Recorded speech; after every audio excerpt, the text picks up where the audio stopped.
Yeah, Phill Tremane, Honey Bugle Nyngan. Yeah, we bought this machine second hand 3 years ago. We had the original discs that come with it.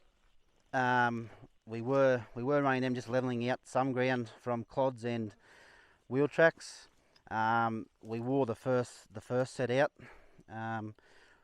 Went to Bute, got onto Bute through a next door neighbour that had them on their machine, and we liked that, so we went went through and ordered them and put them on.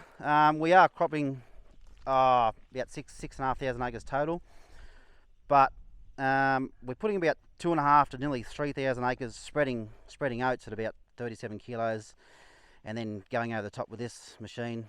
It's burying the oats average of probably 3 inches deep, maybe, depending on soil type, country, and yeah, we're sort of adjusting cattle a lot as we go on with it and feeding our own stock. But as in the future, we will probably put a weight on or 2 weights on, depending on sort of country we're going into. Most of the time it is ripped or opened up with set offsets.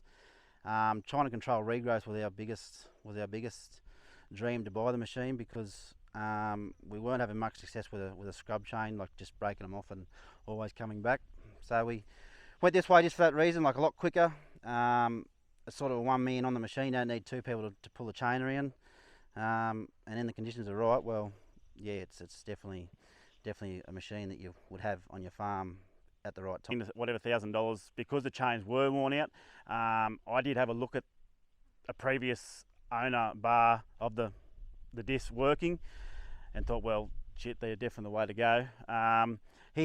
He did say there was weights optional. I have not seen like too much with a weight on it, but we will go the optional weights, because it will dig that bit deeper and will be more aggressive. I don't see why you wouldn't have a set of Bute discs all round the machine, cutting on the front end back, but have a weight.